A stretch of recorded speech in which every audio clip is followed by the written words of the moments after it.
अपने बेटे बेटियों को ज़िंदगी में अपने से अच्छा मुकाम दिलाने, ज़्यादा इज़्ज़त, शोहरत, दौलत, ताकत कमाने के रास्ते पर लगाने के लिए हर माँ बाप की ख्वाहिश होती है।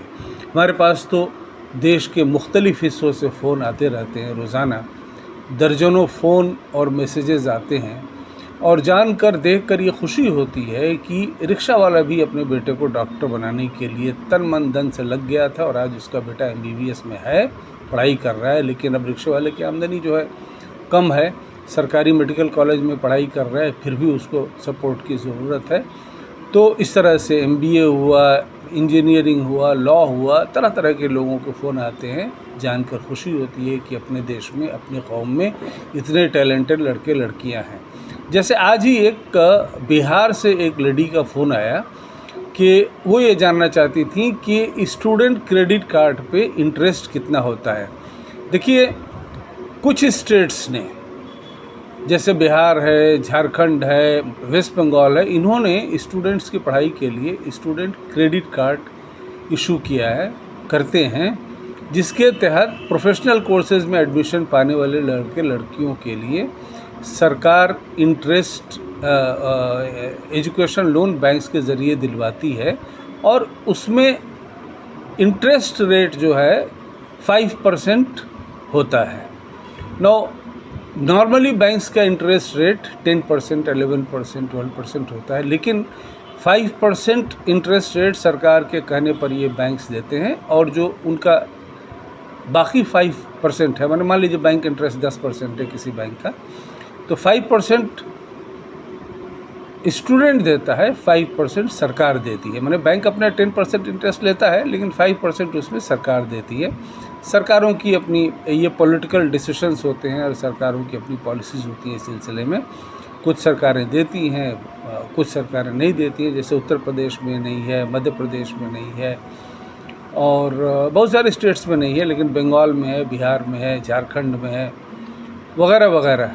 तो देखिए, इसलिए अगर किसी के पास, वालिदैन के पास, चचा, मामा, नाना, दादा के पास में पैसा नहीं है, अब बच्चा एडमिशन पा गया प्रोफेशनल कोर्स में, like MBBS, BDS, BUMS, BAMS, BHMS माने bachelor of homeopathic medicine and surgery, engineering, different branches हैं। इंजीनियरिंग के 6 ब्रांचेज इस्टेब्लिश्ड हैं, मैकेनिकल, सिविल, आपका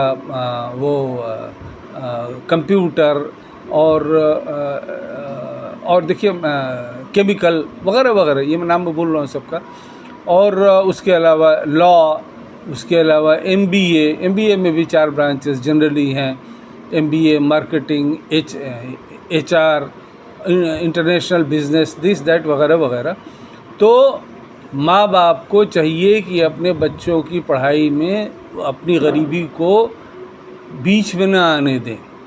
देश के तमाम पब्लिक सेक्टर और प्राइवेट सेक्टर बैंक्स खुशदिली से देश के तमाम स्टूडेंट्स को, और अब तक उन्होंने लाखों स्टूडेंट्स को लाखों करोड़ों रुपया एजुकेशन लोन के तौर पर दिया है। तो मुस्लिम कौम के लोगों को भी चाहिए कि एजुकेशन लोन लेकर, जहाँ ज़रूरत हो एजुकेशन लोन लेकर अपने बच्चों को पढ़ाएं, उसको भूखा पेट नहीं सुलाएं, आधा पेट न खिलाएं और उसको रूखी रोटी न खिलाएं। बच्चा मेहनत करके MBBS में आया है, अंदाज़ा करिए नीट के 25 लाख स्टूडेंट्स में वो उन 25,000 स्टूडेंट्स में से है जिनको सरकारी मेडिकल कॉलेजेस में कम फीस पे, बहुत कम फीस पे, जैसे बंगाल में 6,000 से 7,000 के बीच में है, अलीगढ़ में 8,000 साढ़े 8,000 है। इस तरह के जो सरकारी मेडिकल कॉलेजेस हैं जिसमें फ़ीस बहुत कम है, उत्तर प्रदेश में 50-60 हज़ार भी है साल का। तो इस तरह के बच्चों इतनी मेहनत करके यहाँ तक पहुँचे हैं, उनको अब उनके बचपने की गरीबी या अपनी गरीबी बीच में मत आने दीजिए। बैंक्स खुशदिली से डॉक्टर को, इंजीनियर को, लॉयर को खुशदिली से पैसा देते हैं और फिर जब वो लड़का कमाने लगता है तो फिर 5 साल में, 10 साल में, 15 साल में वो EMI के ज़रिए वो बैंक लोन वापस करता है और हम लोग उस वक्त में इंटरेस्ट अमाउंट पे करते हैं। ये मौका मुस्लिम समाज के लिए भी एकदम ओपन है। किसी तरह की कोई परेशानी नहीं है, किसी को किसी तरह की परेशानी है तो हमको बताएं, सब इंतज़ाम किया जाएगा। देखिए, मुस्लिम कौम के लड़के लड़कियां भी अच्छी पढ़ाई करके देश में इज़्ज़त, दौलत, सरवत और पावर शेयरिंग में हिस्सा पाएँ, यही हम लोगों की मुस्लिम एजुकेशन ट्रस्ट की ख्वाहिश है। हम लोगों का तो नारा ही यही है, पढ़ते जाओ, बढ़ते जाओ।